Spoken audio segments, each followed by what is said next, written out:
ಹಲವು ನಾಯಕರು ಕೂಡ ಈ ಸಂದರ್ಭದಲ್ಲಿ ಸಂತಾಪಗಳನ್ನು ಸೂಚಿಸಿದ್ದಾರೆ ನೋಡಿ। समस्त पवार परिवार और जितने भी समर्थक हैं उनको हमारी तरफ से संवेदना और शोक। मैंने बात की सुप्रिया जी से भी और उनकी मिसेज से भी। समस्त पवार परिवार और जितने भी समर्थक हैं उनको हमारी तरफ से संवेदना और शोक। मैंने बात की सुप्रिया जी से भी और उनकी मिसेज से भी। ಬೆಳಗ್ಗೆ ಬಹಳ ಶಾಕಿಂಗ್ ನ್ಯೂಸು ನನಗೆ ವಿಚಾರ ತಿಳಿತು। ಒಬ್ಬ ಹಿರಿಯ ನಾಯಕರು ಯಾವಾಗಲೂ ಕೂಡ ಪಾಸಿಟಿವ್ ಆಗಿ ಆಲೋಚನೆ ಮಾಡ್ತಿದ್ರು। ನನಗೆ ಪಾರ್ಟಿ ಬಿಟ್ಟು ತಿರ್ಗಾ ಹೋಗಿ ತಿರ್ಗಾ ವಾಪಸ್ಸು ಇದೆಲ್ಲ ಆದಾಗ ಸ್ವಲ್ಪ ಮನಸ್ಸಿಗೆ ನೋವಾಗಿತ್ತು। ಆದರೆ ಅವರು ಪೊಲಿಟಿಕಲ್ ಭವಿಷ್ಯದ ಬಗ್ಗೆ ಅವರು ತೀರ್ಮಾನ ಮಾಡಿದ್ದಾರೆ, ಅದು ನಾನು ಅದ್ರ ಬಗ್ಗೆ ಚರ್ಚೆ ಮಾಡೋಕ್ಕೋಗಿಲ್ಲ। ಬಟ್ ಬಹಳ ಪ್ರೋಗ್ರೆಸಿವ್ ಲೀಡರ್ ಅವರು। ಮೊನ್ನೆ ತಾನೇ ಆ ಚೀಫ್ ಮಿನಿಸ್ಟ್ರು ಹೇಳ್ತಾ ಇದ್ರು, ಆಲ್ವೇಸ್ ಎಲ್ಲದಕ್ಕೂ ನಮಗೆ ಸಹಕಾರ ಕೊಟ್ಕೊಂಡು ಕೆಲಸ ಮಾಡಿಕೊಂಡು ಹೋಗ್ತಾ ಇದ್ದಾರೆ ಅಂತೇಳಿ। ವಿರೋಧ ಪಾರ್ಟಿ ಇದ್ರು ಕೂಡ ಒಳ್ಳೆ ರಿಸಲ್ಟ್ ಕೂಡ ತೆಗೆದುಕೊಂಡಿದ್ರು। ಇವತ್ತು ಅವರು ಒಬ್ಬ ಡೆಪ್ಟಿ ಚೀಫ್ ಮಿನಿಸ್ಟರ್, ಸೊ ಇವತ್ತು ಅವರು ನಮ್ಮಿಂದ ದೂರ ಆಗಿದ್ದಾರೆ। ಅವರ ಆತ್ಮಕ್ಕೆ ಶಾಂತಿ ಸಿಗಲಿ, ಅವರೆಲ್ಲ ಕುಟುಂಬದ ಅನ್ಯಾಯಗಳಿಗೆಲ್ಲ ಏನು ಆ ದುಃಖವನ್ನು ಭರಿಸುವಂಥ ಶಕ್ತಿ ಸಿಗಲಿ।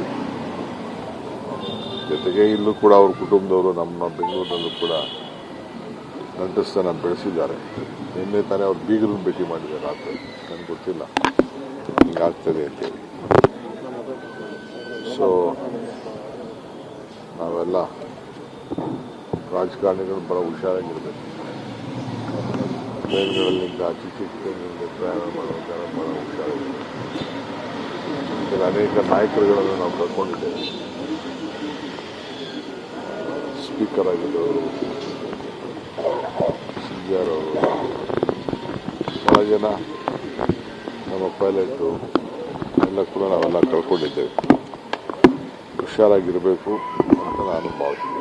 ತಾಂತ್ರಿಕ ದೋಷ ಅಂತ ನನಗೇನ್ರಿ ಗೊತ್ತು, ನನಗೆ ಬಂದಿರೋ ಮೆಸೇಜ್ ಏನಿದೆ ನನಗೆ ಇಮಿಡಿಯೇಟ್ ಫೋನ್ ಮಾಡಿ ನನಗೆ ಹೇಳಿದ್ರು।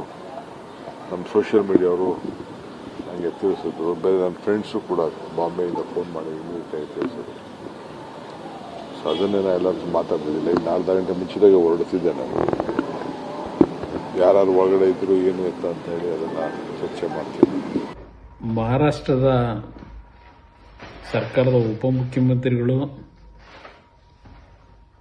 ಹಾಗೂ ಮಹಾರಾಷ್ಟ್ರದ ಒಬ್ಬ ಪ್ರಮುಖ ರಾಜಕಾರಣಿ ಅಜಿತ್ ಪವಾರ್ ಅವರ ಇವತ್ತಿನ ಒಂದು ವಿಮಾನ ಅಪಘಾತದಲ್ಲಿ ನಿಧನರಾಗಿರ್ತಕ್ಕಂಥದ್ದು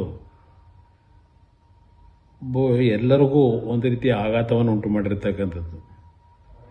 ಇವತ್ತು ಬೆಳಗ್ಗೆ ಬಾರಾಮತಿಗೆ ಹೋಗ್ತಕ್ಕಂಥ ಸಮಯದಲ್ಲಿ ವಿಮಾನದ ಅಪಘಾತದಲ್ಲಿ ನಿಧನರಾಗಿದ್ದಾರೆ। ಮಹಾರಾಷ್ಟ್ರದ ರಾಜಕಾರಣದಲ್ಲಿ ಅತ್ಯಂತ ಪ್ರಭಾವಿ ರಾಜಕಾರಣಿಗಳಾಗಿ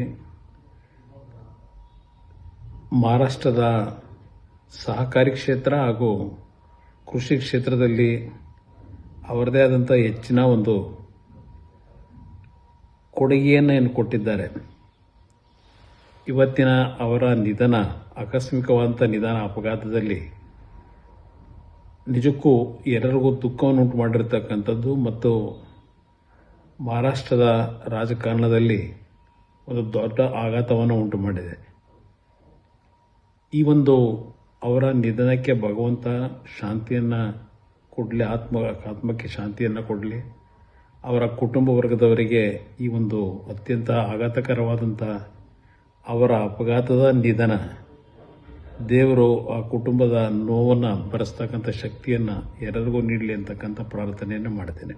It is a most unfortunate incident. He was the senior most leader of the Maharashtra and a very popular leader. Done lot of pro-people activity, Baramati in particular and at large in Maharashtra. It is a great loss to Maharashtra and to the country. My sincere condolences to his family members. ಮಹಾರಾಷ್ಟ್ರದ ಉಪಮುಖ್ಯಮಂತ್ರಿ ಆಗಿದ್ದಂಥ ಅಜಿತ್ ಪವಾರ್ ಅವರು ಇವತ್ತು ಬೆಳಗ್ಗೆ ಅವರ ಏರ್ಕ್ರಾಫ್ಟಲ್ಲಿ ಪ್ರಯಾಣ ಮಾಡುವಂಥ ಸಂದರ್ಭದಲ್ಲಿ ಚುನಾವಣಾ ಪ್ರಚಾರಕ್ಕೆ ಹೋಗ್ತಾ ಇದ್ದಂಥ ಸಂದರ್ಭದಲ್ಲಿ ವಿಮಾನ ಅಪಘಾತ ಆಗಿ ಅವರು ತೀರ್ಕೊಂಡಿದ್ದಾರೆ ಅನ್ನೋ ಸುದ್ದಿ ಎಲ್ಲ ಮಾಧ್ಯಮದಲ್ಲೂ ಬರ್ತಾ ಇದೆ. ನಿಜಕ್ಕೂ ಭಾಳ ನೋವಿನ ಸಂಗತಿ. ಬಿಜೆಪಿ ಸರ್ಕಾರದಲ್ಲಿ ಉಪಮುಖ್ಯಮಂತ್ರಿಗಳಾಗಿ ಮಹಾರಾಷ್ಟ್ರದಲ್ಲಿ ಬಿಜೆಪಿ ಸರ್ಕಾರ ಬರೋದಕ್ಕೆ ಕಾರಣಕರ್ತರಾಗಿದ್ದಂಥ ಮತ್ತು ಪ್ರಭಾವಿ ನಾಯಕರಾಗಿ ಹೊರಹೊಮ್ಮಿದಂಥ ಮತ್ತು ಬಿಜೆಪಿಯ ಈ ಒಂದು NDA ಪಾರ್ಟ್ನರ್ ಆಗಿ ಇದ್ದಂಥ ಅಜಿತ್ ಪವಾರ್ ಅವರು ತೀರ್ಕೊಂಡಿರುವಂಥದ್ದು ಭಾಳ ನೋವಿನ ಸಂಗತಿ. ಇಡೀ ಮಹಾರಾಷ್ಟ್ರ ಜನತೆಗೆ, ಅಭಿಮಾನಿಗಳು, ದೇಶದಲ್ಲಿರ್ತಕ್ಕಂಥ ಅಭಿಮಾನಿಗಳಿಗೆ ಅವರ ದುಃಖವನ್ನು ಭರಿಸುವಂಥ ಶಕ್ತಿ ಭಗವಂತ ನೀಡಲಿ ಅಂತೇಳಿ ಅವರ ಕುಟುಂಬಕ್ಕೆ, ಅವರ ಬಂಧುಗಳಿಗೆ ಈ ಒಂದು ದುಃಖವನ್ನು ಭರಿಸುವಂಥ ಶಕ್ತಿಯನ್ನು ನೀಡಲಿ ಅಂತೇಳಿ